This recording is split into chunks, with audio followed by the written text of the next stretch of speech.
शहर आरा से 40 किलोमीटर दूर एक गांव बसा है, जिसकी आबादी कुल 3000 की होगी। गांव में 3 प्रमुख स्थान है। गांव के पश्चिम के किनारे पर एक बड़ा सा तालाब, गांव के बीच में बरगद का पुराना वृक्ष और गांव की पूर्व दिशा में ठाकुर जी का विशाल मंदिर, जिसे गांव के लोग ठाकुरबाड़ी भी कहते हैं। इस गांव में ठाकुरबाड़ी की स्थापना कब हुई, इसकी ठीक जानकारी किसी के पास नहीं है। लोग कहते हैं कि वर्षों पहले जब यह गांव पूरी तरह से बसा भी नहीं था, तब कहीं से एक संत आकर यहाँ पर झोपड़ी बनाकर रहने लगे थे। वह सुबह शाम ठाकुर जी की पूजा करते, लोगों से मांगकर खा लेते थे और हमेशा पूजा पाठ किया करते थे। गांव के लोगों ने चंदा इकट्ठा करके वहां ठाकुर जी का एक छोटा सा मंदिर बनवा दिया। फिर जैसे जैसे गांव में लोग बसते गए, आबादी बढ़ती गई और मंदिर का विस्तार होता गया। लोग ठाकुर जी के मंदिर में मनौती मानते कि पुत्र हो जाए, मुकदमे में जीत जाए, लड़की की शादी हो जाए, और फिर जिसकी मनौती पूरी होती वह खुशी के मारे ठाकुर जी के पास रुपए, जेवर, अनाज आदि का ढेर लगा देते। अधिक खुशी होती तो ठाकुर जी के नाम अपने खेत का एक छोटा सा टुकड़ा लिख देते। यह परंपरा आज भी जारी है। धार्मिक लोगों की एक समिति है जो ठाकुरबाड़ी की देखरेख और संचालन का काम करती है। प्रत्येक 3 साल के बाद एक महंत और पुजारी की नियुक्ति की जाती है। इसी गांव में रहते हैं हरिहर काका। हरिहर काका 4 भाई हैं। सबकी शादी हो चुकी है। हरिहर काका के अलावा सबके बाल बच्चे हैं। बड़े और छोटे भाई के लड़के काफी सियाने हो गए हैं। 2 की तो शादियां भी हो गईं। उनमें से एक पढ़ लिख कर शहर में नौकरी करता है, लेकिन हरिहर काका को अपनी कोई औलाद नहीं है। भाइयों में हरिहर काका का नंबर दूसरा है।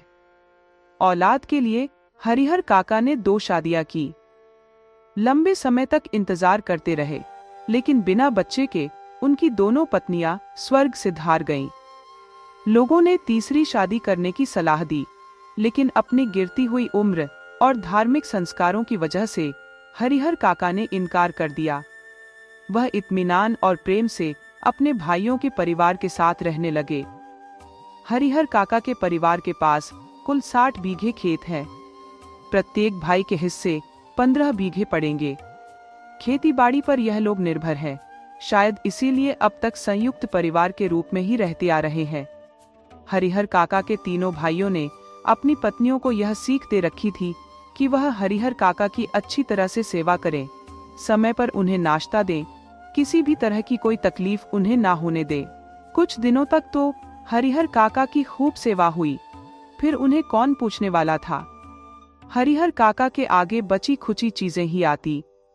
कभी कभी तो हरिहर काका को रूखा सूखा खाकर ही संतोष करना पड़ता। अगर कभी हरिहर काका की तबीयत खराब हो जाती तो वे मुसीबत में पड़ जाते।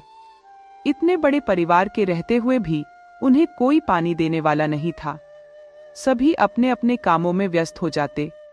मर्द खेतों में चले जाते, औरतें हाल पूछने भी नहीं आती। दालान के कमरे में अकेले पड़े हरिहर काका को स्वयं उठकर अपनी जरूरतों को पूरा करना पड़ता। ऐसे वक्त में अपनी पत्नियों को याद करके हरिहर काका की आंखें भर आती। भाइयों के परिवार के प्रति उनका मोह भंग इसी समय शुरू हुआ था, और फिर एक दिन विस्फोट ही हो गया। उस दिन हरिहर काका की सहन शक्ति जवाब दे गई। उस दिन शहर में काम करने वाले भतीजे का एक दोस्त गांव में आया था। उसी के आगमन के उपलक्ष्य में 2-3 तरह की सब्जियां, रायता, चटनी और बजके आदि बने थे। बीमारी से उठे हरिहर काका का मन स्वादिष्ट भोजन के लिए बेचैन था।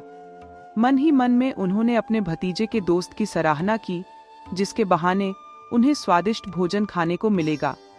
लेकिन बात बिल्कुल उल्टी हुई। सब लोगों ने खाना खा लिया, लेकिन उन्हें कोई पूछने तक नहीं आया।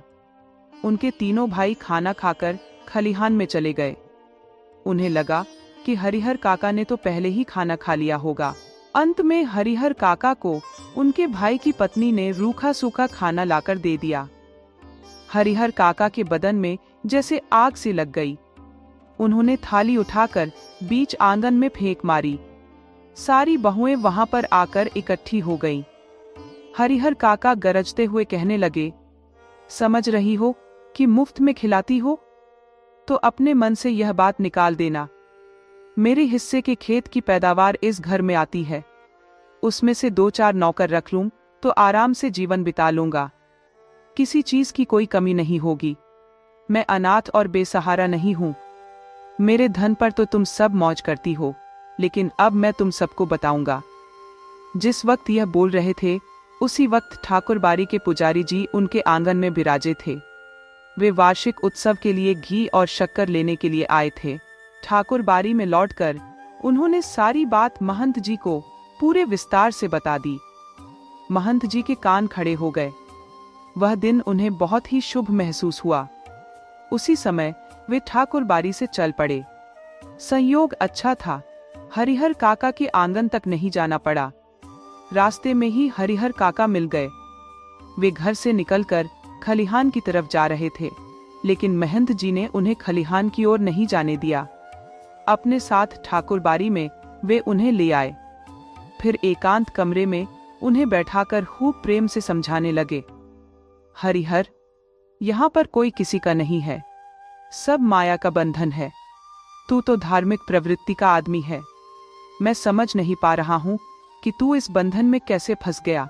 ईश्वर की भक्ति में लगो, उसके सिवाय तुम्हारा कोई अपना नहीं है। पत्नी, बेटे, भाई, बंधु, यह सब स्वार्थ के साथी है। जिस दिन उन्हें लगेगा कि तुमसे उनका स्वार्थ सधने वाला नहीं है, उस दिन वे तुम्हें पूछेंगे तक नहीं। तुम्हारे हिस्से में 15 बीघे खेत है, उसी के चलते तुम्हारे भाई का परिवार तुम्हें पकड़े हुए है। तुम एक दिन कहकर तो देख लो कि तुम अपना खेत उन्हें ना दोगे, दूसरे दिन वह तुम्हें पूछेंगे तक नहीं। आज मैं तुमसे कहता हूँ कि तुम अपने हिस्से के खेत ठाकुर जी के नाम लिख दो, सीधे बैकुंठ को प्राप्त करोगे। तीनों लोक में तुम्हारी कीर्ति जगमगा उठेगी।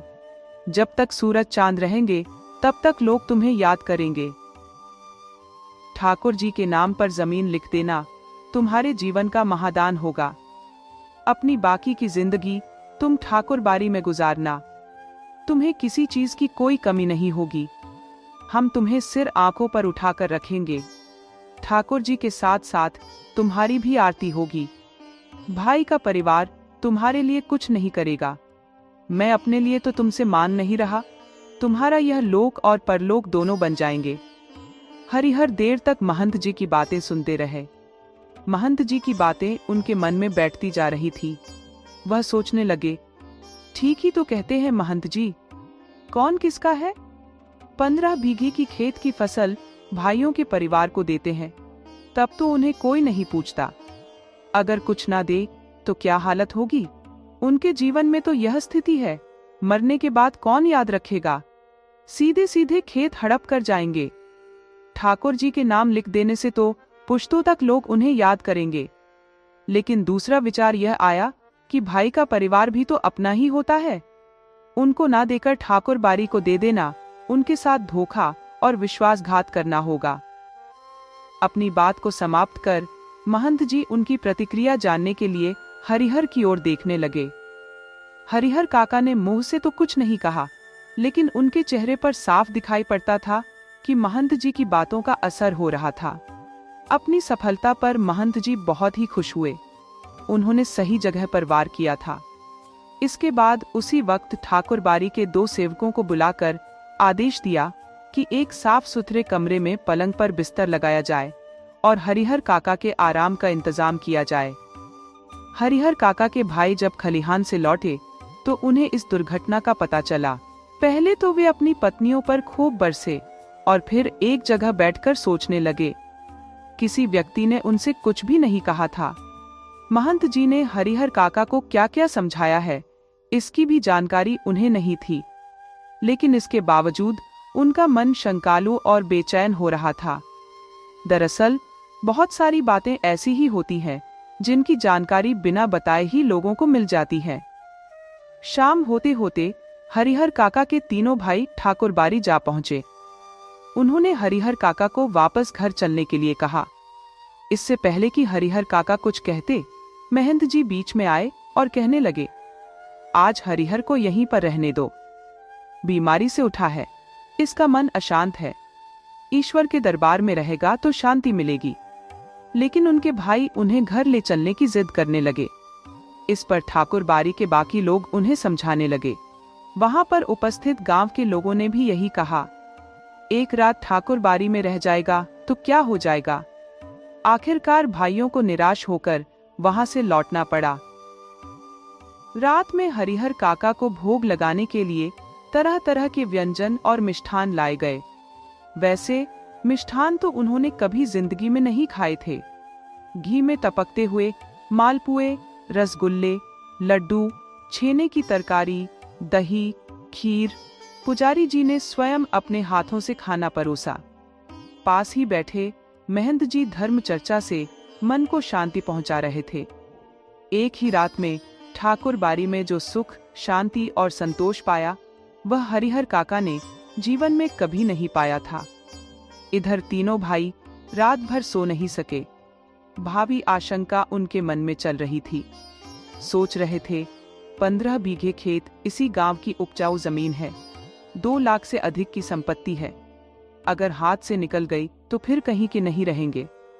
सुबह तड़के होते ही तीनों भाई दोबारा से ठाकुर बारी जा पहुंचे। हरिहर काका के पांव पकड़कर वे रोने लगे। अपनी पत्नियों की गलती के लिए माफी मांगने लगे।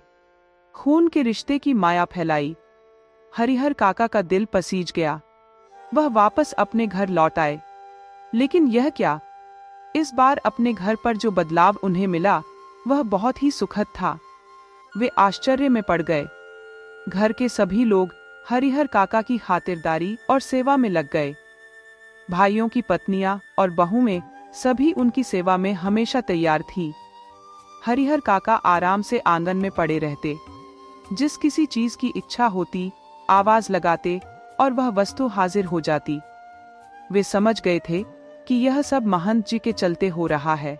इसीलिए महंत जी के प्रति उनके मन में आदर और श्रद्धा और भी ज्यादा बढ़ गई थी। अगले दिन जंगल की आग की तरह यह सारी घटना पूरे गांव में खबर की तरह फैल गई। हर तरफ बस यही चर्चा थी कि हरिहर काका को अपनी जमीन का क्या करना चाहिए। कुछ लोग कहते कि हरिहर काका को अपनी जमीन ठाकुर जी के नाम लिख देनी चाहिए।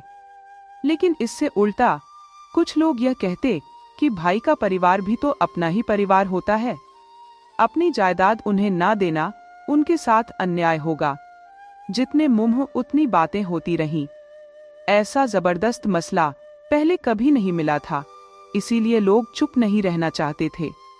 अपने अपने तरीके से सभी लोग समाधान ढूंढ रहे थे। इधर सभी तरह की आशंकाओं से घिरे हुए हरिहर काका के भाई हरिहर काका से निवेदन करने लगे कि वे अपनी जमीन उन्हें लिख दें। उनके सिवाय उनका अपना है ही कौन। इस विषय पर हरिहर काका ने एकांत में काफी विचार किया।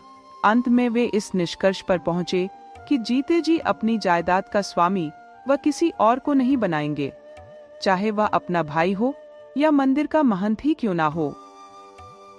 अपने गांव के इलाके में कुछ लोग ऐसे भी उन्हें याद आए जिन्होंने अपने जीते जी अपनी जायदाद अपने उत्तराधिकारियों को या किसी अन्य को लिख दी।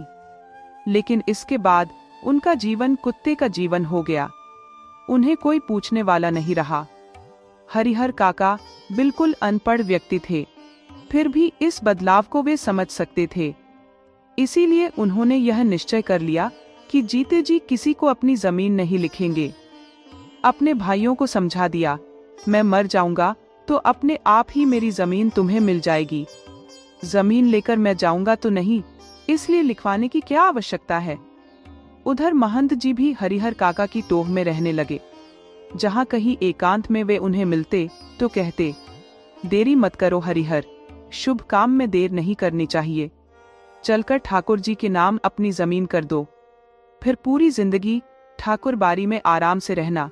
मरोगे तो तुम्हारी आत्मा को ले जाने के लिए देवलोक से विमान आएंगे। लेकिन हरिहर काका न हाँ कहते और ना ही ना कहते। न कहकर वह महंत जी का दिल दुखाना नहीं चाहते थे, क्योंकि भाइयों के परिवार से जो सुख और सुविधाएं उन्हें मिल रही थी वे महंत जी की कृपा से ही थीं। और हाँ, तो उन्हें कहना ही नहीं था, क्योंकि अपनी जिंदगी में अपनी जमीन उन्हें किसी को नहीं लिखनी। इस मुद्दे पर वे जागरूक हो गए थे। पर समय बीतने के अनुसार महंत जी की चिंताएं बढ़ती जा रही थी। जाल में फंसी हुई चिड़िया कहीं उड़ न जाए। महंत जी को लग रहा था कि हरिहर धर्म संकट में पड़ गया है। एक ओर वह चाहता है कि ठाकुर जी को लिख दूं, किंतु दूसरी ओर भाई के परिवार की मोह माया के बंधन में वह फंसा हुआ है। ऐसी स्थिति में हरिहर का अपहरण करके जबरदस्ती उससे लिखवाने के अलावा कोई दूसरा रास्ता नहीं है। बाद में हरिहर स्वयं ही राजी हो जाएगा। असल में महंत जी लड़ाकू और दबंग किस्म के आदमी थे। उन्होंने हरिहर का अपहरण करने की योजना बना ली। अपनी योजना को पूरा करने के लिए वे जी जान से जुट गए। हालांकि इस बात के बारे में उन्होंने किसी से कुछ नहीं कहा। हरिहर काका के भाइयों को इसकी भनक तक नहीं थी। आधी रात के आसपास ठाकुर बारी के कुछ सेवक हाथों में हथियार लिए हुए हरिहर काका के आंगन में आ धमके। हरिहर काका के भाई इस अचानक हुए हमले के लिए तैयार नहीं थे। इससे पहले कि वे कुछ कर पाते, आक्रमणकारी हरिहर काका को अपनी पीठ पर लाद कर वहां से चंपत हो गए। गांव में किसी ने भी ऐसी घटना ना देखी और ना ही सुनी। सारा गांव जाग गया। सभी लोग हरिहर काका के भाइयों के साथ उन्हें ढूंढने निकले। उन्हें लगा कि यह महंत जी का काम है। वे दलबल के साथ ठाकुर बारी जा पहुंचे, लेकिन वहां पर खामोशी और शांति नजर आई। उन्हें लगा ये काम महंत जी का नहीं है, बाहर के डाकुओं का है। वे अब फिरौती के रूप में मोटी रकम वसूल करेंगे। तभी ठाकुर बारी के अंदर से बातचीत करने की आवाजें आने लगी। आवाज धीमी थी, लेकिन सबके कान खड़े हो गए। उन्हें यकीन हो गया कि हरिहर काका अंदर ही है। अब क्या था? वे सभी ठाकुर बारी का फाटक पीटने लगे। तभी ठाकुर बारी के अंदर से गोलियां चलने लगी। सभी लोग घबराकर वहां से भागे। हरिहर काका के भाई उसी समय थाने जा पहुंचे। इधर ठाकुर बारी के अंदर महंत जी और उनके कुछ विश्वसनीय आदमी मौजूद थे, जो सादे और लिखे हुए कागजों पर अनपढ़ हरिहर काका के अंगूठे के निशान जबरदस्ती ले रहे थे। हरिहर काका महंत जी के इस व्यवहार से जैसे आसमान से जमीन पर आ गिरे थे। उन्होंने कभी सपने में भी नहीं सोचा था कि महंत जी इस प्रकार का काम करेंगे। जिस महंत को वह आदर और श्रद्धा से देखते थे, उन्हें वह अब दुराचारी और पापी नजर आने लगे थे। अब उन्हें अपने भाइयों का परिवार महंत की तुलना में ज्यादा पवित्र, नेक और अच्छा लगने लगा था। हरिहर काका ठाकुर बारी से अपने घर पहुंचने के लिए बेचैन थे, लेकिन लोग उन्हें पकड़े हुए थे। महंत जी उन्हें समझा रहे थे, हरिहर, तुम्हारे भले के लिए ही यह सब हो रहा है। अभी तुम्हें लगेगा कि हम लोग तुम्हारे साथ जोर जबरदस्ती कर रहे हैं, लेकिन बाद में तुम समझ जाओगे कि जिस धर्म संकट में तुम पड़े थे, उसे उबारने के लिए बस यही एक रास्ता था। एक और ठाकुर बारी के भीतर जबरन अंगूठे के निशान लेने और पकड़कर समझाने का काम चल रहा था। दूसरी ओर हरिहर काका के तीनों भाई सुबह होने से पहले ही पुलिस की जीप के साथ ठाकुर बारी आ पहुंचे। पुलिस ने ठाकुर बारी का घेरा डाल लिया और सुबह होने की प्रतीक्षा करने लगे। हरिहर काका के भाइयों ने सोचा था कि जब वे पुलिस के साथ ठाकुर बारी पहुंचेंगे तो भी भीतर से हमले होंगे और ठाकुर बारी के अंदर के लोग रंगे हाथों पकड़े जाएंगे। लेकिन ऐसा कुछ भी नहीं हुआ। ठाकुर बारी के अंदर से एक रोड़ा भी बाहर नहीं आया। शायद उन्होंने पुलिस को आते हुए देख लिया था। सुबह होने में अभी कुछ देर थी, इसीलिए पुलिस इंचार्ज रह कर ठाकुर बारी के फाटक खोलने का और आत्मसमर्पण करने के लिए आवाज लगा रहे थे। सुबह तड़के एक साधु ने ठाकुर बारी का फाटक खोला। पुलिस इंचार्ज ने साधु के पास हरिहर काका और ठाकुर बारी के महंत और पुजारी के बारे में पूछा, लेकिन उसने कुछ भी बताने से इनकार कर दिया। पुलिस इंचार्ज ने उसे कई बार समझाया, डांट लगाई, धमकियां दी, लेकिन वह हर बार बस एक ही बात कहता, मुझे कुछ मालूम नहीं। ऐसे वक्त में पुलिस के पास मारपीट का सहारा लेकर भी बात उगलवाने का हुनर होता है। लेकिन उस साधु को देखकर पुलिस इंचार्ज कुछ न कर सका। पुलिस इंचार्ज के नेतृत्व में पुलिस के जवान ठाकुर बारी की तलाशी लेने लगे, लेकिन सभी कमरों के देखने के बाद भी हरिहर काका वहां पर ना मिले। बस उस अकेले साधु के अलावा ठाकुर बारी में कोई नहीं था। हरिहर काका के भाई चिंता, परेशानी और दुख के कारण आश्चर्य में घिरे हुए थे। ठाकुर बारी के महंत और बाकी लोग हरिहर काका को कहां लेकर भाग गए? अब क्या होगा, वे सोचने लगे। काफी पैसा खर्च करने के बाद पुलिस को साथ में लाए थे। पुलिस के आने के बाद वे गर्व महसूस कर रहे थे। उन्हें लगा था कि अब वे भाई को आसानी से घर ले जाएंगे और महंत और पुजारी को जेल भिजवा देंगे। लेकिन दोनों में से एक काम भी नहीं हुआ। ठाकुर बारी के जो कमरे खुले थे उनकी तलाशी तो ले ली गई। बाद में एक कमरा ऐसा था जिसके बाहर बड़ा सा ताला लगा था। पुलिस और हरिहर काका के भाई वहीं पर इकट्ठा हो गए। उस कमरे की चाबी मांगी गई तो साधु ने साफ मना कर दिया कि चाबी मेरे पास नहीं है। जब उससे पूछा गया कि इस कमरे में क्या है तो उसने जवाब दिया, अनाज है। पुलिस इंचार्ज अभी यह सोच ही रहे थे कि इस कमरे का ताला तोड़कर देखा जाए या छोड़ दिया जाए कि अचानक उस कमरे के दरवाजे के भीतर से किसी ने धक्का देना शुरू किया। पुलिस के जवान सावधान हो गए। ताला तोड़कर कमरे का दरवाजा खोला गया। कमरे के भीतर हरिहर काका जिस हालत में मिले उसे देखकर उनके भाइयों का खून खोल उठा। उस वक्त अगर महंत, पुजारी या कोई दूसरा साधु वहां पर होता तो उसे जिंदा नहीं छोड़ते। हरिहर काका के हाथ और पैरों को बांधा गया था। उनके मुंह में भी एक कपड़ा ठूंसकर बांध दिया गया था। हरिहर काका जमीन पर लुढ़कते हुए दरवाजे तक आए और पैरों से दरवाजा को धक्का लगा रहे थे। काका को बंधन मुक्त किया गया। उनके मुंह से कपड़ा निकाला गया। हरिहर काका ने ठाकुर बारी के महंत, पुजारी और बाकी कई लोगों का पर्दाफाश करना शुरू किया। कहने लगे, वे साधु नहीं, डाकू हैं, हत्यारे और कसाई हैं। मुझे यहाँ कमरे में बंद करके वे गुप्त दरवाजे से भाग गए। उन्होंने कई कागजों पर मुझसे जबरन अंगूठे लगवाए। हरिहर काका ने देर तक अपना बयान दर्ज करवाया। उसके बाद हरिहर काका वापस अपने भाइयों के परिवार के साथ रहने लगे थे। इस बार उन्हें दालान में नहीं बल्कि घर के अंदर रखा गया था, किसी बहुत ही कीमती चीज की तरह छुपाकर। उनकी सुरक्षा के लिए रिश्तेदारों में जितने भी सूरमा थे सबको बुला लिया गया था। हथियारों से लैस लोग हमेशा 24 घंटे उनका पहरा देने लगे। अगर किसी आवश्यक कार्य से काका घर से बाहर निकलते तो 4-5 आदमी हमेशा उनके साथ रहते। रात में चारों तरफ से घेर कर उन्हें सोते। भाइयों ने ड्यूटी बांध ली थी। आधे लोग सोते तो आधे लोग जागकर पहरा देते। हरिहर काका के जीवन में एक नई दिशा तब आई जब ठाकुर बारी से निकलने के बाद उनका मानना था कि उन्होंने अपनी सबसे बड़ी मुसीबत से छुटकारा पा लिया है। लेकिन उनके सामने एक नई चुनौती खड़ी थी, अपने ही भाइयों से जायदाद को सुरक्षित रखना। जब ठाकुर बारी के महंत ने हरिहर काका को जबरन अंगूठे के निशान लगवाकर उनके सारे अधिकार छीनने की कोशिश की, तब हरिहर काका को अपनी भयानक भूल का एहसास हुआ। जिस महंत को उन्होंने हमेशा धर्म और पवित्रता का प्रतीक माना था, वह एक ठग और धोखेबाज निकला।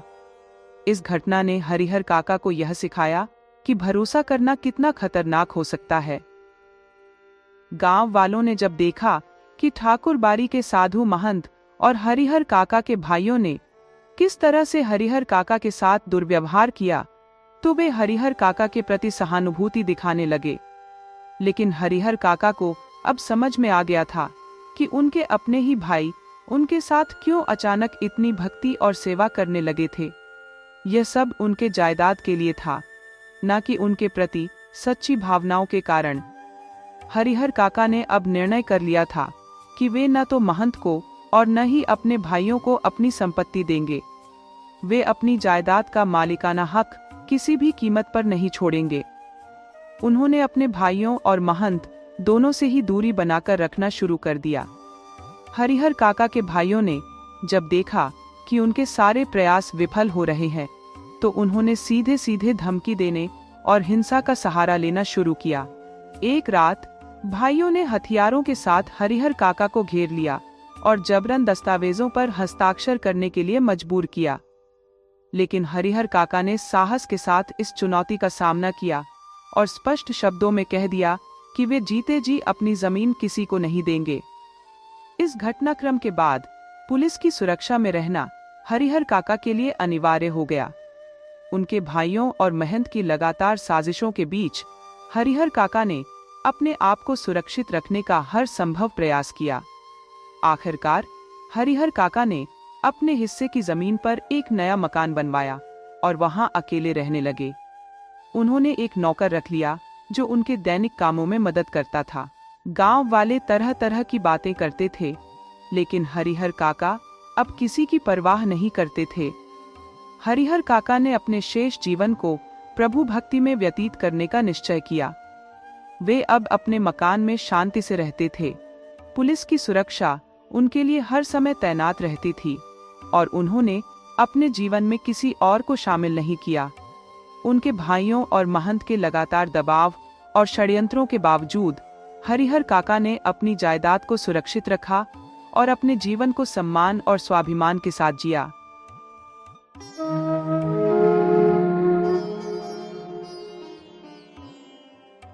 बात बहुत ही पुरानी है। एक गांव में सरजू नाम का एक किसान रहता था।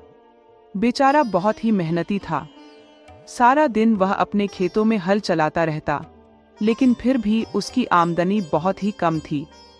उसकी एक इच्छा थी कि उसके पास कुछ अशर्फियां हो जिन्हें वह एक थैली में रखे और यह कह सके कि यह उसकी मेहनत की कमाई है। लेकिन उसकी यह इच्छा कभी पूरी ना हो सकी। एक साल ऐसा भी आया जब किसान की फसल बहुत ही अच्छी हुई थी। फसल बेचकर उसकी अच्छी आमदनी भी हुई। अब उसे लगा कि शायद उसके दिल की इच्छा पूरी हो जाएगी। जब साल के आखिर में पूरा हिसाब किताब हुआ, तब उसे पता चला कि उसके पास कम से कम 400 अशर्फियां बच गई हैं।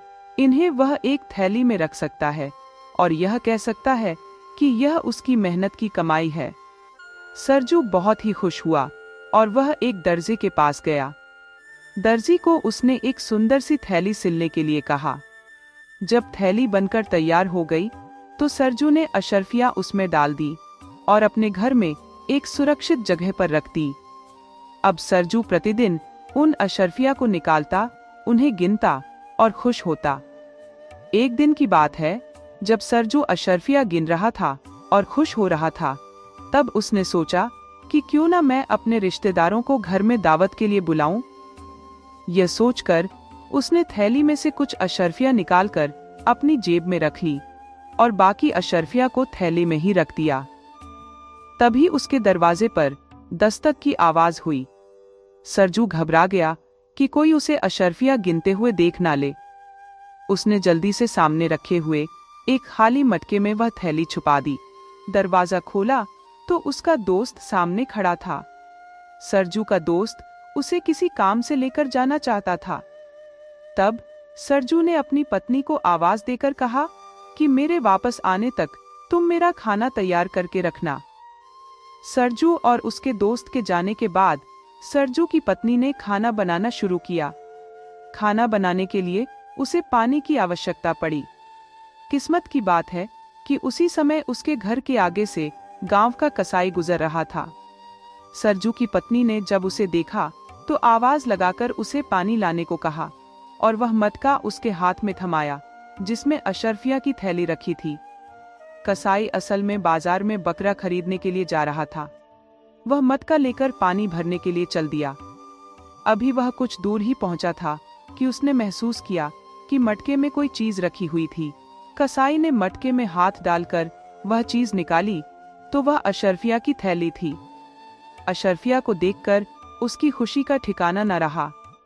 वह यह सोच रहा था कि आज तो बिना किसी मेहनत के ही इतनी दौलत हाथ में आ गई है।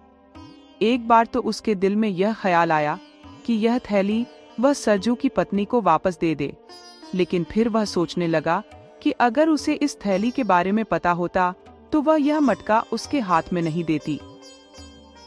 यही सोचकर कसाई ने थैली अपने पास ही रखने का फैसला किया। वह अब पानी लाने के बारे में भूल चुका था। सोचने लगा कि इस धन को वह जरूरत के समय के लिए बचा कर रखेगा और अपना काम करता रहेगा। वह कसाई गांव के पशु बाजार में पहुंचा और उसके पास जो पैसे पहले से थे, उन पैसों से एक मोटा ताजा लंबा चौड़ा बकरा खरीद लिया। बकरा लेकर वह अपने घर की तरफ वापस चल दिया तो उसे ख्याल आया कि उसने यह थैली अपने पास रखी तो चोरी हो जाने का डर है, और अगर कहीं जमीन में भी गाड़ दे तो हर वक्त उसे डर लगा रहेगा। उसका कोई ऐसा दोस्त भी नहीं जिसके पास वह थैली अमानत के तौर पर रखवा दे। आजकल लोगों का कोई भरोसा नहीं है।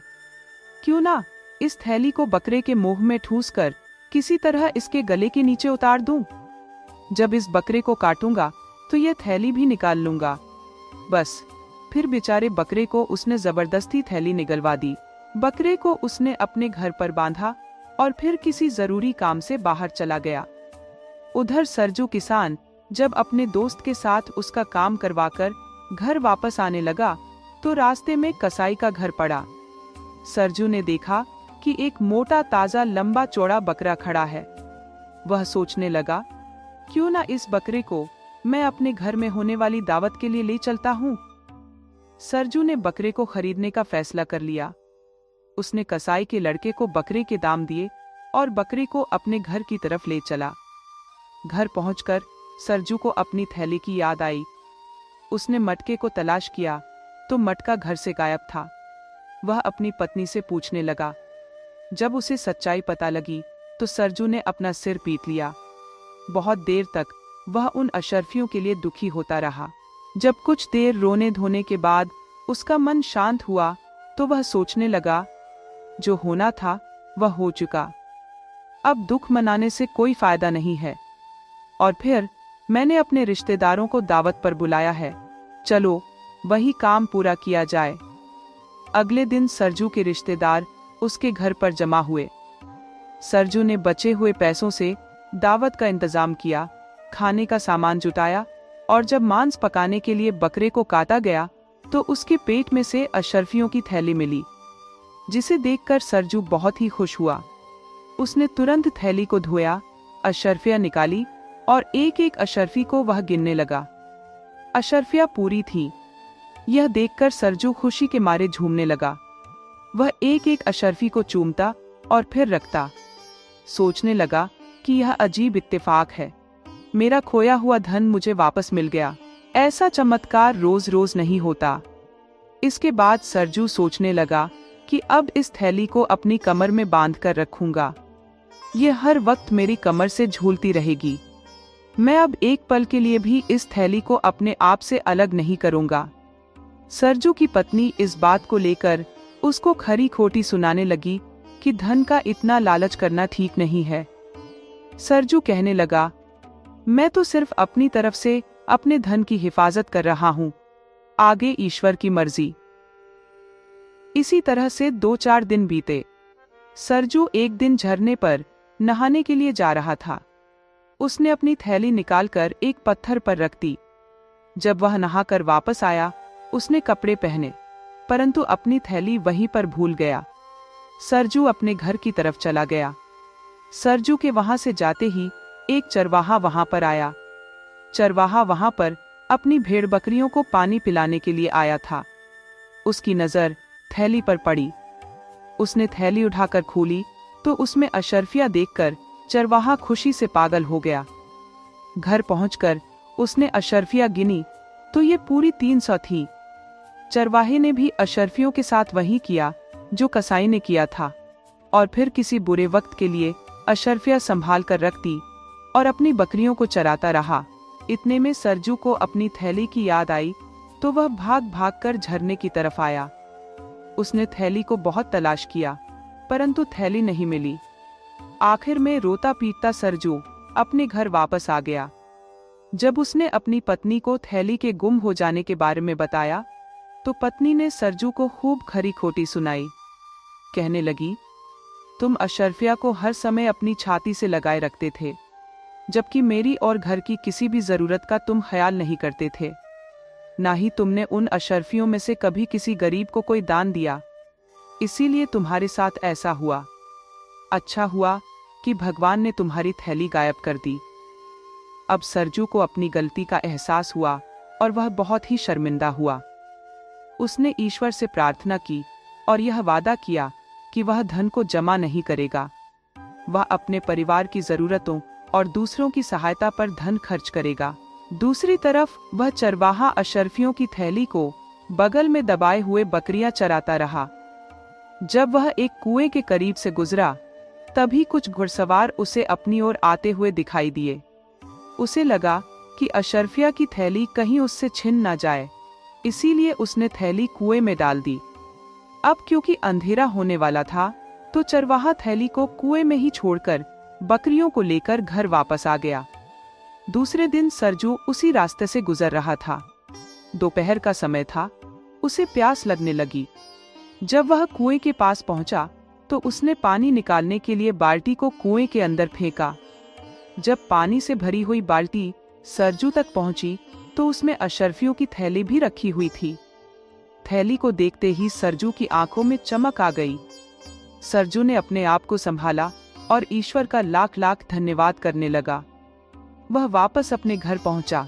घर पहुंचकर उसने अपनी पत्नी को सारी बात बताई। सरजू ने जब उन अशरफियों की गिनती की, तो वह पूरी 300 थी। वह सोचने लगा कि जितना धन मेरा खोया था, उतना ही मुझे वापस मिल गया। अब जो वादा मैंने किया था, उसे पूरा करूंगा। इसमें से उसने कुछ अशरफियां अपने बाल बच्चों पर खर्च की, कुछ दीन दुखियों की सहायता के लिए खर्च की। इस तरह से उसने 200 अशरफियां खर्च कर दी। उधर जब चरवाहा कुएं में से थैली निकालने के लिए गया, तो थैली वहां पर मौजूद नहीं थी।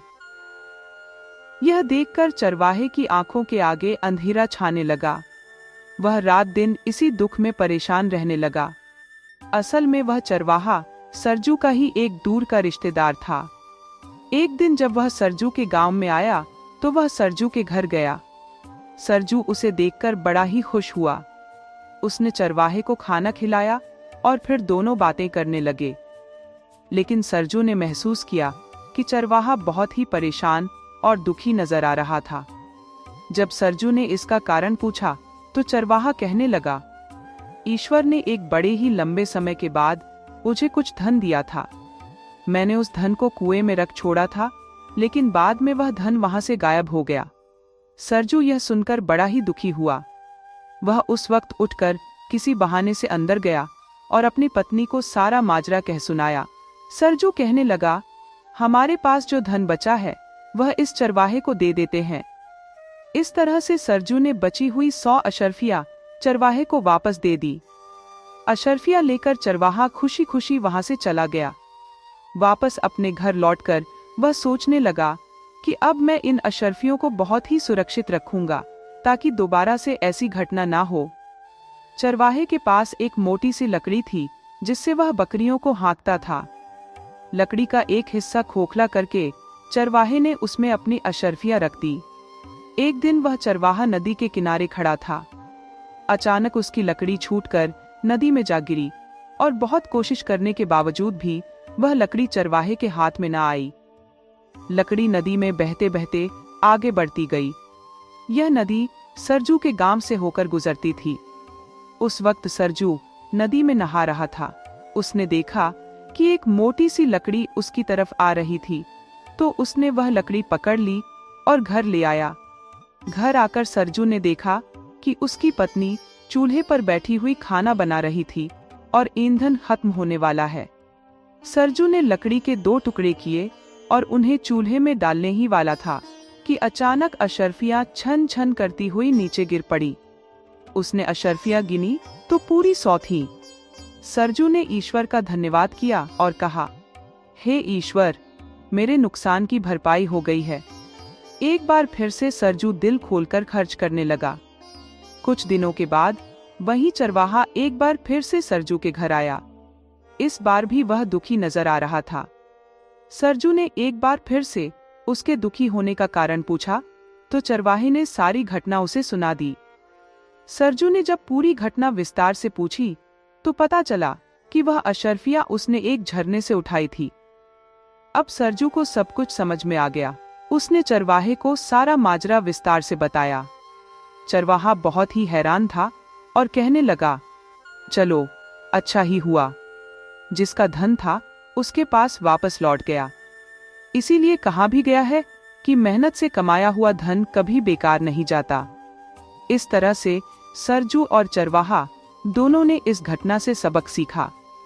सरजू ने अब अपने धन को सही जगह पर खर्च करने का संकल्प लिया और चरवाहा भी समझ गया कि दूसरों की मेहनत की कमाई का आदर करना चाहिए।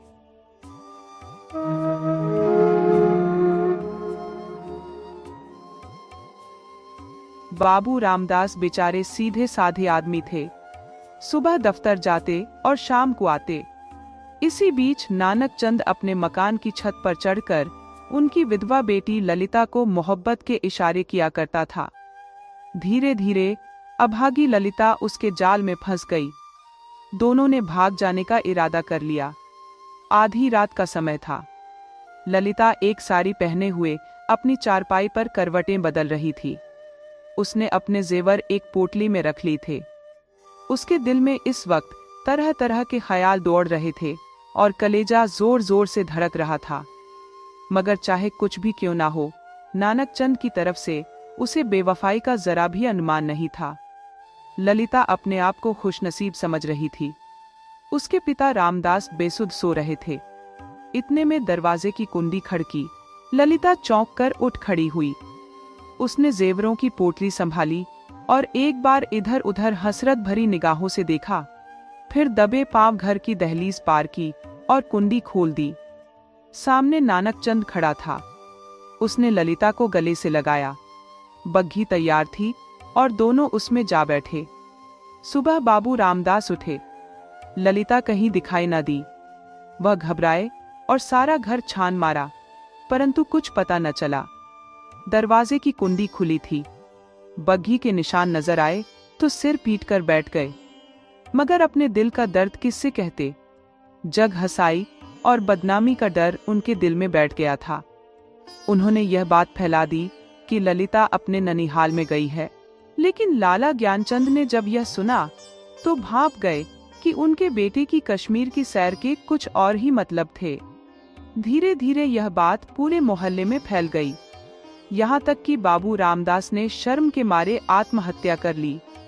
नानक चंद जिस वक्त बग्घी में ललिता के साथ बैठा था तो उसे इसके सिवाय और कोई ख्याल न था कि एक युवती मेरे बगल में बैठी है जिसके दिल का मैं मालिक हूँ। उसी धुन में वह मस्त था। न उसे बदनामी का डर था, न कानून का खटका। इस वक्त उसके मन में इन समस्याओं को सोचने की फुर्सत नहीं थी। हाँ, उसने कश्मीर का इरादा छोड़ दिया और कलकत्ते जा पहुंचा। दोनों वहीं पर एक किराए के मकान में रहने लगे। जो कुछ भी जमा पूंजी थी वह 2 महीने में ही खर्च हो गई। ललिता के गहने बेचने की नौबत आ गई, लेकिन नानक चंद में इतनी शराफत अभी भी थी कि उसने दिल मजबूत करके अपने पिता को एक चिट्ठी लिखी, जिसमें उसने अपनी मोहब्बत को गालियां दी और पिता को विश्वास दिलाया कि अब आपके पैर चूमने के लिए जी बेकरार है, कुछ खर्चा भेज दीजिए। उसके पिता लाला साहब ने जब खत पढ़ा तो यकीन हो गया कि चलो, जिंदा तो है और खैरियत से है। धूमधाम से सत्यनारायण की कथा सुनी और रुपया भेज दिया। लेकिन जवाब में खत में लिखा, खैर, जो कुछ तुम्हारी किस्मत में था वह हो गया। अभी इधर आने का इरादा मत करो। यहाँ पर तुम बहुत ही बदनाम हो गए हो। तुम्हारी वजह से मुझे बिरादरी से नाता तोड़ना पड़ेगा। इस तूफान को उतर जाने दो। तुम्हें खर्च की तकलीफ नहीं होगी, मगर एक बात याद रखना कि जिस औरत की बाह तुमने पकड़ी है उसे पूरा जीवन निभाना और उसे अपनी विवाहित स्त्री ही समझना। खत पढ़कर नानक चंद के दिल से चिंता का बोझ उतर गया। बनारस में उसे अब हर महीने पैसे मिलने लगे थे। इधर ललिता के प्यार ने भी उस पर कुछ ऐसा असर किया कि शराब की लत अब कुछ कम हो गई थी। इस तरह से कलकत्ते में उन्होंने 9 साल काटे। इसी बीच एक प्यारी सी लड़की का वह पिता बन गया। जिसका नाम उन्होंने कमला रखा। तीसरा साल अभी पूरा हुआ था कि नानक चंद के शांत जीवन में एक हलचल सी पैदा हो गई। उसके पिता लाला ज्ञानचंद 50 साल की उम्र में स्वर्गवास कर गए। उनके देहांत की खबर जैसे ही नानक चंद को मिली, वह ललिता के पास जाकर चीख चीख कर रोने लगा। जिंदगी के नए नए मसले अब उसके सामने आ खड़े हुए थे। इन 3 सालों की संभली हुई जिंदगी ने अब उसे नशेबाजी से काफी दूर कर दिया था। उसे अब यह फिक्र सवार हुई कि जाकर बनारस में अपनी जायदाद का कुछ इंतजाम किया जाए, वरना सारा कारोबार मिट्टी में मिल जाएगा। लेकिन ललिता का क्या करूं? अगर उसे भी वहां लेकर चलता हूं तो 3 साल की पुरानी घटनाएं फिर से ताजा हो जाएंगी और फिर से एक हलचल होगी जो मुझे वहां पर बहुत ही जलील करेंगी। इसके अलावा उसे अब कानूनी औलाद की भी जरूरत नजर आने लगी थी, जबकि ललिता से पैदा हुई उसकी बेटी कमला कानूनी औलाद नहीं थी। एक विचार यह भी मन में आता था कि ललिता को अपनी विवाहित स्त्री के रूप में मशहूर कर दे, लेकिन फिर सोचता कि लोगों की नजरों में मैं उसे भगा कर लाया हूं। एक बात यह भी थी कि अब नानक चंद को ललिता से वह पहले वाली मोहब्बत नहीं थी। नानक चंद के मन में जिंदगी की नई नई उमंगें पैदा होने लगी। एक बार तो उसके मन में आया कि ललिता को यहाँ पर छोड़कर बनारस भाग जाऊं। फिर सोचता कि ऐसा करने पर 2-4 दिन में ही सारा पर्दाफाश हो जाएगा और ललिता तीसरे ही दिन बनारस पहुंचकर मेरे सिर पर सवार हो जाएगी। तो क्यों ना कोई ऐसी तरकीब निकालूं जिससे सांप भी मर जाए और लाठी भी न टूटे। सोचते सोचते आखिर उसे एक तरकीब सूझी। वह एक दिन शाम को दरिया की सैर का बहाना बनाकर घर से निकला और रात को घर वापस ना लौटा। दूसरे दिन सुबह को एक चौकीदार ललिता के पास आया और उसे थाने में ले गया। ललिता हैरान थी कि क्या माजरा है। उसके दिल में तरह तरह की शंकाएं पैदा हो रही थीं। वहां पर पहुंची तो जैसे उसकी आंखों में अंधेरा छा गया। उसने देखा कि नानक चंद के कपड़े खून में तरबतर पड़े थे और उसकी वही सुनहरी घड़ी, वही रेशमी साफा पुलिस को मिला था। पुलिस को अंदेशा था कि किसी ने नानक चंद का कत्ल कर डाला है। 2-3 हफ्ते तक पुलिस की तहकीकात चली, परंतु खूनी का कोई पता न चला। वही नानक चंद भागकर बनारस पहुंच गया और उसकी शादी की तैयारियां शुरू हो गईं। नानक चंद की शादी एक बड़े ही रईस घराने में हुई।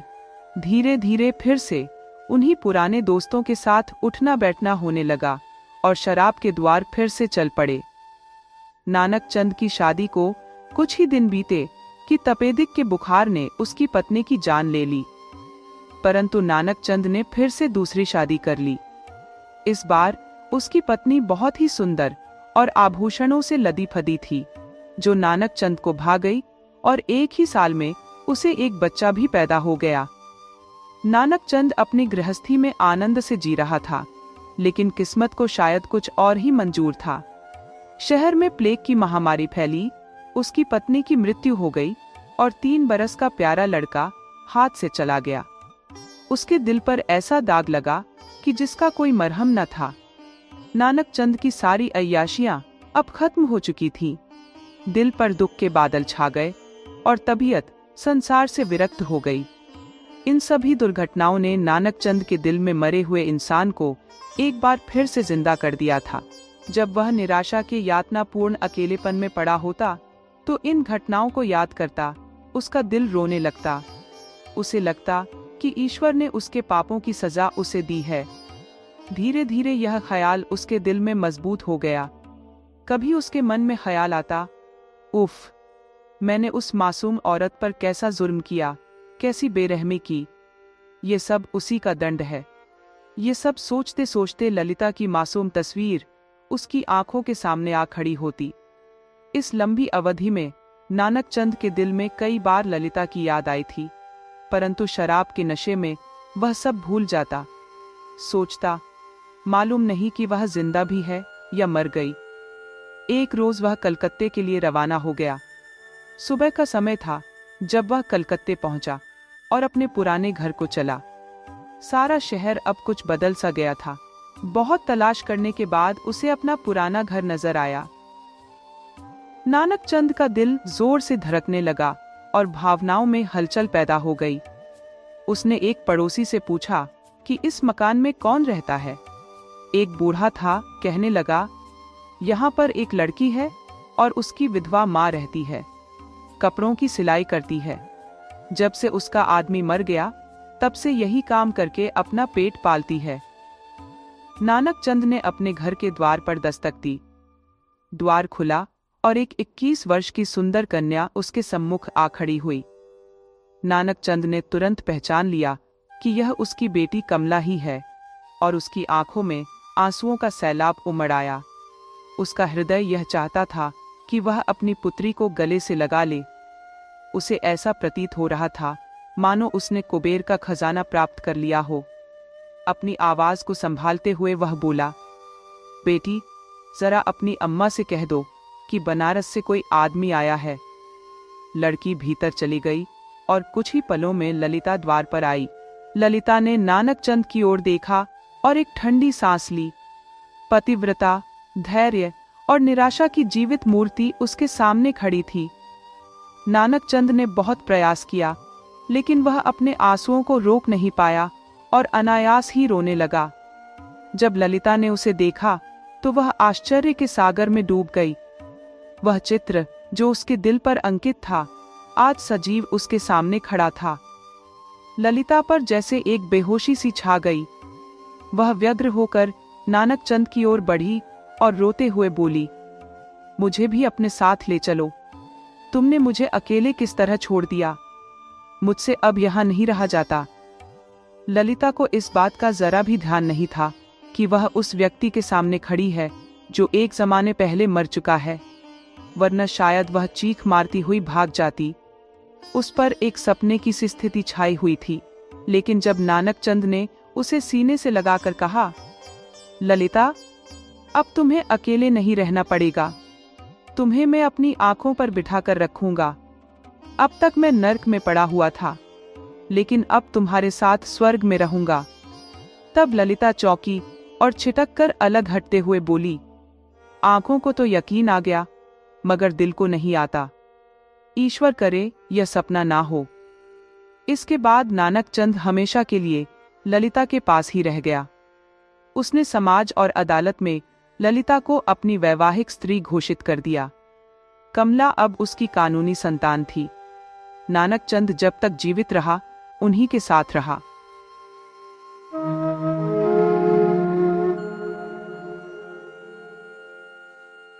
सैकड़ों साल पुरानी बात है। एक गांव में रतन नाम का एक नौजवान रहता था।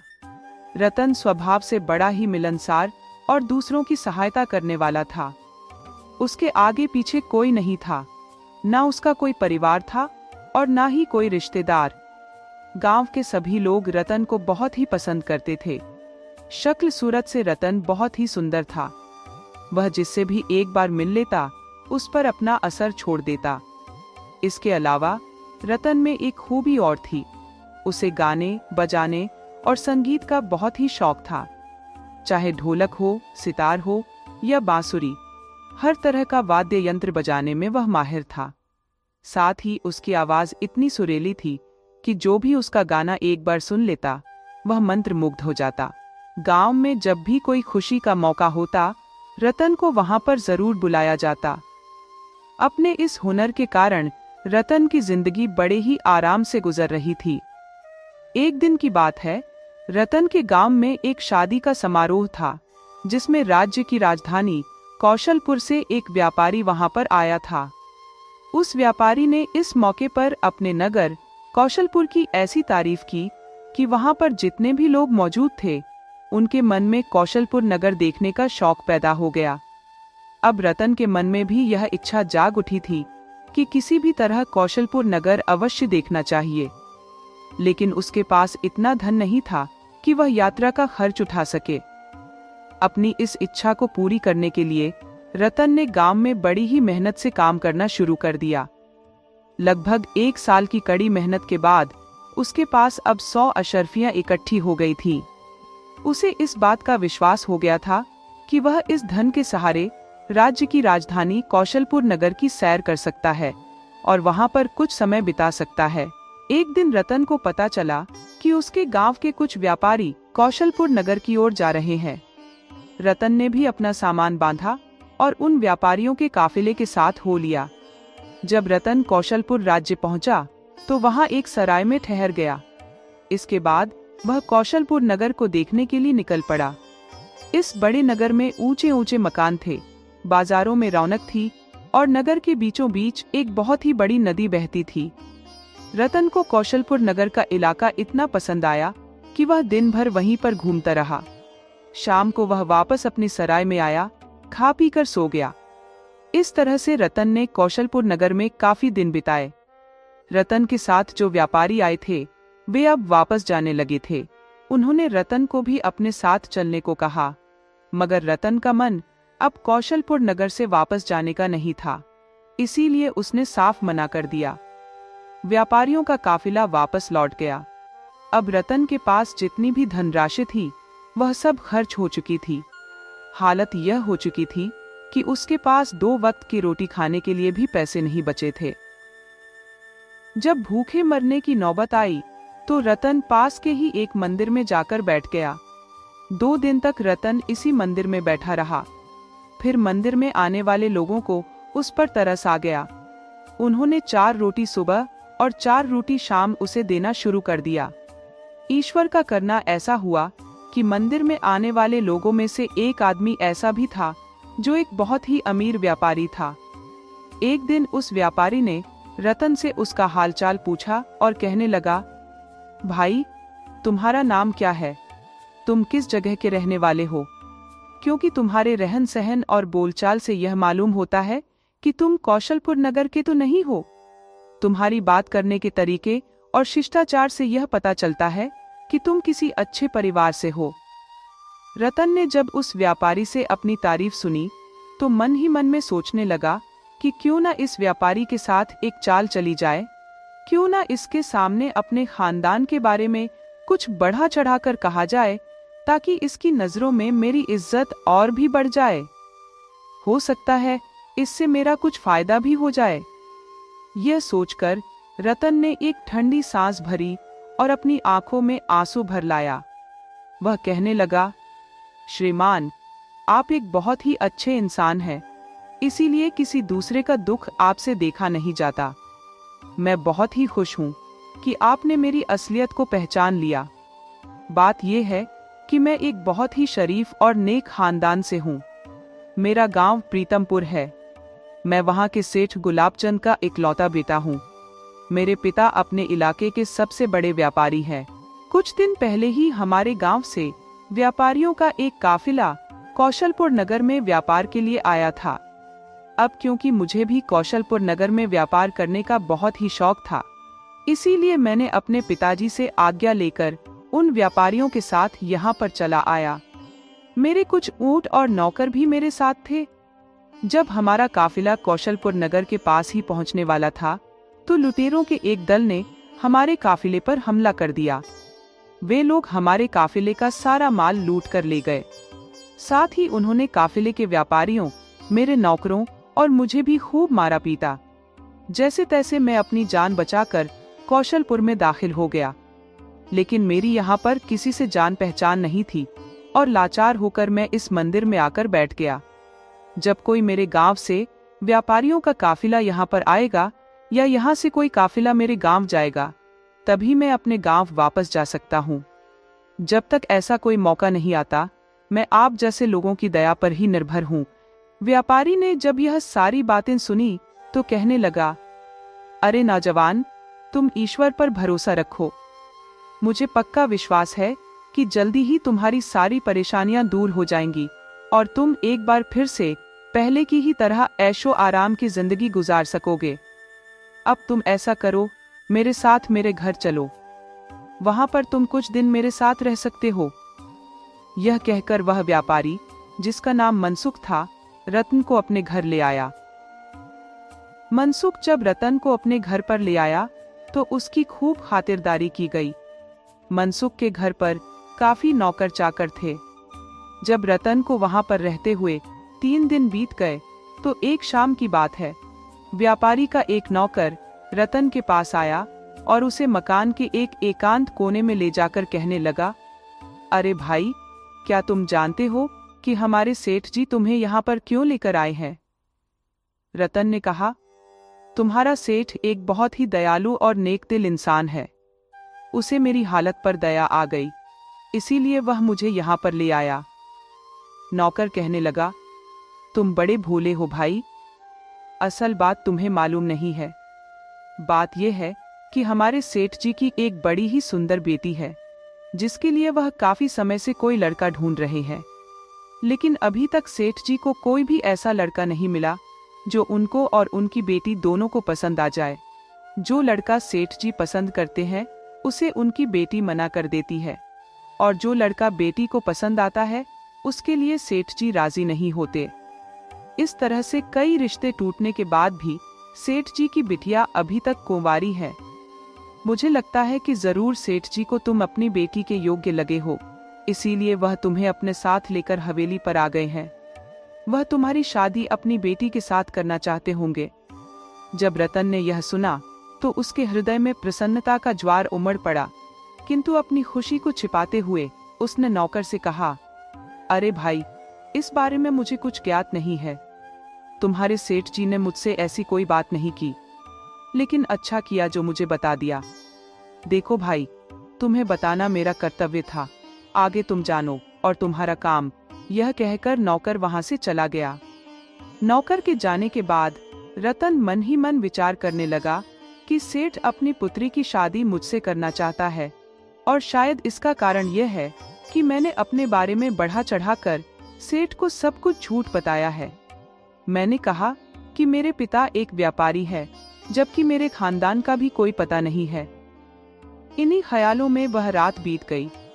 अगले दिन प्रातः व्यापारी रतन के पास आया और उससे कहने लगा, बेटा, तुम एक अच्छे घर और खानदानी लड़के हो।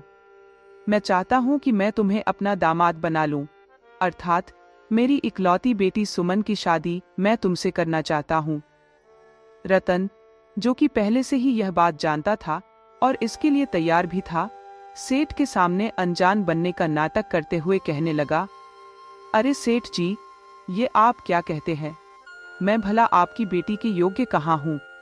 सेठ बोला, बेटा, तुम उस बात की चिंता न करो, मैं अच्छी तरह से सब कुछ जानता हूँ। अब इस बात में देरी नहीं करनी चाहिए। कल ही मैं तुम्हारी शादी अपनी बेटी से करवाना चाहता हूँ। और फिर रतन सेठ की बेटी से शादी करने के लिए तैयार हो गया। अगले ही दिन रतन की शादी सेठ की बेटी से हो गई। शादी हो जाने के बाद रतन ने जब पहली बार अपनी पत्नी को देखा तो देखता ही रह गया। रतन की पत्नी एक अत्यंत सुंदर लड़की थी। अब रतन मन ही मन बहुत प्रसन्न था कि उसे इतनी सुंदर और सुशील पत्नी मिली है। परंतु दूसरे ही क्षण उसके मन में यह विचार आया कि कहीं उसकी पोल न खुल जाए। अगले दिन जब सुबह सब लोग भोजन कर रहे थे, तभी एक औरत व्यापारी के घर में दाखिल हुई। अंदर आते ही वह जोर जोर से मनसुख पर चिल्लाने लगी, अरे, मैं यह क्या सुन रही हूँ? आपने मेरी गैरहाजिरी में सुमन की शादी करवा दी। भला इतनी भी क्या जल्दी थी? मनसुख उस औरत को समझाते हुए कहने लगा, अरे भाग्यवान, इतना अच्छा रिश्ता रोज रोज नहीं मिलता। तुम पहले आराम से बैठो और मेरी बात सुनो। असल बात ये थी कि वह औरत मनसुख की पत्नी यानी सुमन की माँ थी। पिछले कुछ दिनों से वह अपने मायके गई हुई थी, लेकिन जब उसे खबर मिली कि उसकी बेटी की शादी कर दी गई है, तो वह बिना देरी किए अपने घर वापस लौट आई। नाराज होते हुए वह अपने पति पर चिल्लाने लगी। मनसुख उसे दूसरे कमरे में ले गया और कहने लगा, देखो भाग्यवान, तुम मेरी बात जरा ठंडे दिमाग से सुनो। ये लड़का कोई मामूली लड़का नहीं है, बल्कि एक बहुत बड़े सेठ और बड़े खानदान का बेटा है। मैंने अच्छी तरह से सोच समझकर ही इसकी शादी सुमन के साथ की है। अगर मैं तुम्हारे वापस लौटने का इंतजार करता तो हो सकता है यह लड़का भी हाथ से निकल जाता। इसीलिए मैंने बिना देरी किए अपनी बेटी की शादी इससे करवा दी। इसके बाद पत्नी कहने लगी, मैं कहती हूँ कि आपने सच्चाई जानने की कोशिश की कि यह लड़का जो कहता है वह बात एकदम सच है। भाग्यवान ने कहा, इसमें पता क्या लगाना है? नहीं जी, आप तो एकदम भूले हैं। मुझे उस नौजवान पर बिल्कुल भी विश्वास नहीं है। उसे इस बात का सबूत देना होगा कि वह सचमुच एक बहुत ही अमीर और रईस पिता की औलाद है। आप चलिए मेरे साथ। और फिर मनसुख और उसकी पत्नी दोनों रतन के पास पहुंचे। मनसुख की पत्नी कहने लगी, सुनो नौजवान, हालांकि तुम्हारी शादी मेरी बेटी से हो चुकी है, लेकिन क्योंकि यह शादी मेरी गैर हाजिरी में हुई है, इसीलिए मुझे इस बात की सच्चाई मालूम नहीं है कि क्या तुम सचमुच किसी बड़े ही रईस और अमीर पिता के बेटे हो। अब तुम मेरी बात ध्यान से सुनो। अपनी बात को साबित करने के लिए तुम्हें अपने पिता से 5 ऊंटों के ऊपर कीमती सामान और अशर्फियां लादकर कौशलपुर नगर में मंगवानी होगी। इसके लिए तुम्हें 1 सप्ताह का वक्त दिया जाएगा। अगर 1 सप्ताह के अंदर तुम्हारे पिता ने शर्त पूरी नहीं की तो तुम्हें मेरी बेटी को छोड़ना होगा और मैं इस शादी को तोड़वा दूंगी।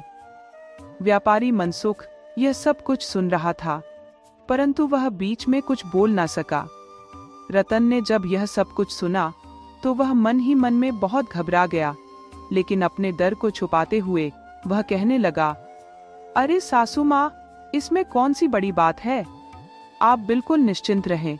मैं यहाँ से किसी आदमी को संदेशा देकर अब अपने पिता के पास भेज दूंगा और अवश्य ही 1 हफ्ते के अंदर अंदर कीमती सामानों से लदे हुए 5 ऊंट कौशलपुर नगर पहुंच जाएंगे। आप इस बात की तरफ से बिल्कुल निश्चिंत रहें। तब मनसुख कहने लगा, देखा भाग्यवान, मैं ना कहता था कि हमारा दामाद तो एक हीरा है।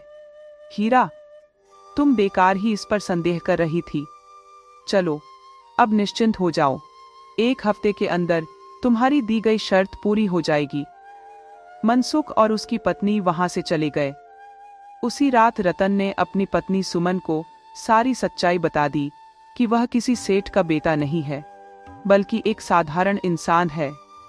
यह सुनकर सुमन पहले तो घबरा गई, परंतु फिर अपने आप को संभालते हुए कहने लगी, अब आप जैसे भी हो, अमीर हो या गरीब, आप मेरे पति हैं। मैं हमेशा आपके साथ ही रहूंगी। आप चिंता ना करें। यदि 1 हफ्ते के अंदर आप शर्त पूरी ना भी कर पाए तो भी मैं आपकी पत्नी ही रहूंगी। रतन कहने लगा, सुमन, मुझे तुम्हारी बात पर पूरा विश्वास है, लेकिन इस बात का डर है कि इस मामले में अगर मैं झूठा साबित हुआ तो मेरी सारी इज्जत मिट्टी में मिल जाएगी। अब मुझे समझ में नहीं आ रहा कि मैं क्या करूं। मैं तुम्हें जैसी सुंदर और सुशील पत्नी को खोना नहीं चाहता और ना ही तुम्हारे माता पिता को दुख पहुंचाना चाहता हूं। इसके बाद वे दोनों सो गए। अब शर्त पूरी होने के लिए सिर्फ 6 दिन ही बचे थे। रतन को अच्छी तरह से मालूम था कि यह शर्त कभी पूरी नहीं हो सकती, लेकिन उसके सास ससुर झूठी आस लगाए हुए बैठे थे। इस तरह से 1 दिन और बीत गया। अब तो रतन का दिल बैठा जा रहा था। उसे आने वाले तूफान की चिंता होने लगी। असल बात यह थी कि रतन अब अपनी पत्नी से बहुत ही प्रेम करने लगा था। वह किसी भी कीमत पर उसे खोना नहीं चाहता था। एक एक करके जब 4 दिन बीत गए तो रतन का मन बहुत ही दुखी रहने लगा। रतन अपनी पत्नी को बता चुका था कि वह गीत और संगीत का बहुत ही माहिर है। तो उसकी पत्नी ने एक सितार रतन को थमाते हुए कहा, आप अपने इस दुख को कम करने के लिए गीत संगीत का सहारा लीजिए। रतन ने अपने दिल की बेचैनी को शांत करने के लिए सितार उठाया और धीरे धीरे उसकी धुनों में खो गया। उसके हाथों से निकली संगीत की लहरें जैसे उसकी आत्मा को सुकून देने लगी। उसने एक दर्द भरा प्रेम गीत गुनगुनाया, जिसकी आवाज में वह सारा दुख और बेचैनी घुल मिल गई थी। शाम का समय था जब रतन ने नगर के बीचों बीच बहने वाली नदी के किनारे जाकर अपने सितार की धुन छेड़ी। उसकी मधुर आवाज और संगीत की मंत्र मुग्ध करने वाली धुनों ने वहां घूम रहे 2 यात्रियों का ध्यान खींचा। वे रतन के पास आकर कहने लगे, भाई, तुम्हारा संगीत तो दिल को छू लेने वाला है। क्या तुम हमारे लिए कुछ और गीत गा सकते हो? रतन ने बिना किसी झिझक के अपनी मंजूरी दे दी और आधी रात तक गाता रहा। दरअसल वे दोनों यात्री साधारण नहीं थे। उनमें से एक कौशलपुर नगर का राजा और दूसरा उसका मंत्री था। वे दोनों भेष बदलकर राज्य का भ्रमण कर रहे थे। जब रतन ने गाना बंद किया तो राजा ने उससे पूछा, भाई, तुम्हारा संगीत इतना सुरीला है, पर तुम्हारे गीतों में इतनी वेदना क्यों है? तुम कौन हो? कहां से आए हो? रतन ने सिर झुकाकर जवाब दिया, महाराज, मैं एक झूठा और फरेबी व्यक्ति हूं। मैंने झूठ बोलकर व्यापारी की बेटी से शादी की है और अब अपनी गलती का परिणाम भुगतने वाला हूं। राजा ने उसकी आंखों में झांकते हुए कहा, भाई, तुम्हारे मन में अपनी पत्नी के लिए जो सच्चा प्रेम है वह तुम्हारे गीतों में झलकता है। ईश्वर ने चाहा तो सब कुछ ठीक हो जाएगा। अगली सुबह रतन अपनी पत्नी सुमन से कहने लगा, प्रिय सुमन, आज हमारा आखिरी दिन है। मैं तुम्हारे साथ ये दिन बिताना चाहता हूँ। उसी समय रतन की सास की आवाज आई, दामाद जी, जल्दी आइए। आपके पिताजी ने 5 ऊंट कीमती सामानों से लदे हुए भेज दिए हैं। रतन यह सुनकर हैरान रह गया। उसने देखा कि सचमुच ऊंटों पर लदे कीमती सामान और नौकर वहां खड़े थे। नौकरों ने बताया कि ये सामान उनके पिताजी ने भेजा है। रतन को अपनी आंखों पर विश्वास नहीं हो रहा था। वह राजमहल जाकर राजा से मिलने निकला। वहां पहुंचकर उसने देखा कि वही यात्री राजा थे जिन्होंने पिछली रात उसके गीत सुने थे। राजा ने कहा, रतन, तुम्हारे संगीत ने हमें मंत्रमुग्ध कर दिया था। मैंने ही ये कीमती सामान तुम्हारे घर भेजवाए हैं। रतन की आंखों में आंसू आ गए। उसने कहा, महाराज, आपने मेरी मदद क्यों की? राजा ने मुस्कुराते हुए कहा, तुम्हारे गीतों में सच्चा प्रेम झलकता है। आज से तुम हमारे शाही दरबार के संगीतकार हो। तुम्हें हर सुख सुविधा दी जाएगी। रतन ने महाराज का धन्यवाद किया और जब वह अपने ससुराल लौटा तो सब बहुत खुश हुए। इसके बाद रतन अपनी पत्नी को लेकर राजा द्वारा दिए गए मकान में रहने लगा और शाही संगीतकार के रूप में प्रसिद्ध हो गया। तो दोस्तों, मुझे पूरी उम्मीद है कि आपको यह कहानी पसंद आई होगी। कृपया कमेंट करके बताइए और वीडियो को लाइक करना मत भूलिए। ऐसी ही दिलचस्प कहानियां सुनने के लिए चैनल को सब्सक्राइब कर लीजिए। रामनगर में कौशल्या नामक एक विधवा स्त्री निवास करती थी, जिसका एक 17-18 वर्षीय बेटा था, जिसका नाम भूला प्रसाद था। भूला नाम के ही अनुसार अत्यंत भूला और सीधा साधा व्यक्ति था। उसके पिता की मृत्यु उसके बचपन में ही हो गई थी और उसकी मां ने ही उसे पाल पोसकर बड़ा किया। कई बार उसकी मां ने उसे समझाने का प्रयास किया और कहा, भूला, तू इस दुनिया के तौर तरीके सीख ले, वरना लोग तेरे भूलेपन का फायदा उठाकर तेरा नुकसान करेंगे। परंतु भूला प्रसाद तो भूला ही रहा। उसे दुनियादारी समझ में नहीं आती थी, परंतु उसमें एक गुण था और वह था कड़ी मेहनत करने का जुनून। जो भी काम वह करता उसे पूरी मेहनत और लगन से करता था। वह खेतों में हल चलाकर फसल उगाता और अपनी मां की गुजारे की व्यवस्था करता। एक दिन भूला अपने खेत पर काम करने जा रहा था, तभी उसका पड़ोसी मंगेश रास्ते में मिला। मंगेश एक बहुत ही चालाक और कामचोर आदमी था। उसने भूला से कहा, भाई, आज मुझे गांव से बाहर बहुत जरूरी काम से जाना है, क्या तुम मेरे खेत को जोत दोगे? भूला, जो सीधा साधा था, मंगेश की बातों में आ गया और उसकी बात मान ली। भूला ने मंगेश के खेत में काम करना शुरू कर दिया, जबकि मंगेश घर जाकर आराम से सो गया। शाम को जब मंगेश उठा तो भूला ने सारा दिन मेहनत करके उसका खेत जोत दिया था। मंगेश ने भूला का धन्यवाद किया, जिस पर भूला ने कहा, भाई, जरूरत पड़ने पर पड़ोसी काम नहीं आएगा तो कौन आएगा? इस बार बारिश अच्छी नहीं हुई थी, जिससे फसल खराब हो गई थी और भूला प्रसाद की फसल भी खराब हो गई थी। उनके घर के हालात इतने खराब हो गए कि खाने के लिए भी पर्याप्त अनाज नहीं था। भूला ने अपनी माँ से पूछा, माँ, क्या मैं कभी इतना धन कमा पाऊंगा कि हमारा गुजारा अच्छे से हो सके? उसकी माँ ने उसे हौसला बढ़ाते हुए कहा, बेटा, तू मेहनत करता जा, तुझे इसका फल जरूर मिलेगा। ऊपर वाले के घर में देर है, अंधेर नहीं। भूला रोज अपने खेत से लौटते समय प्रार्थना करता, हे भगवान, मेरी मदद करो, जिससे मैं अपना और अपनी माँ का पेट भर सकूं। एक रात जब भूला सो गया तो उसने सपने में देखा कि एक पेड़ से सोने के सिक्के उसके ऊपर बरस रहे हैं।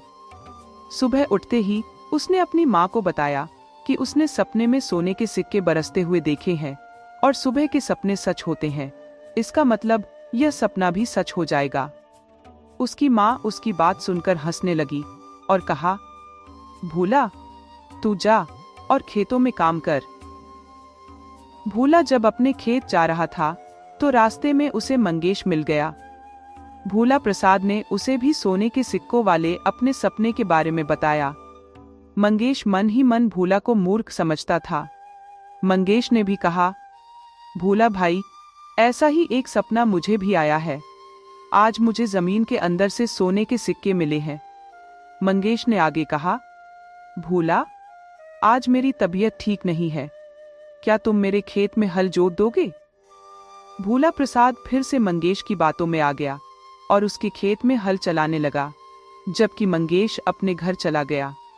भूला ने मंगेश के खेत में काम करना शुरू कर दिया। हल चलाते चलाते उसका हल जमीन में एक जगह पर फंस गया।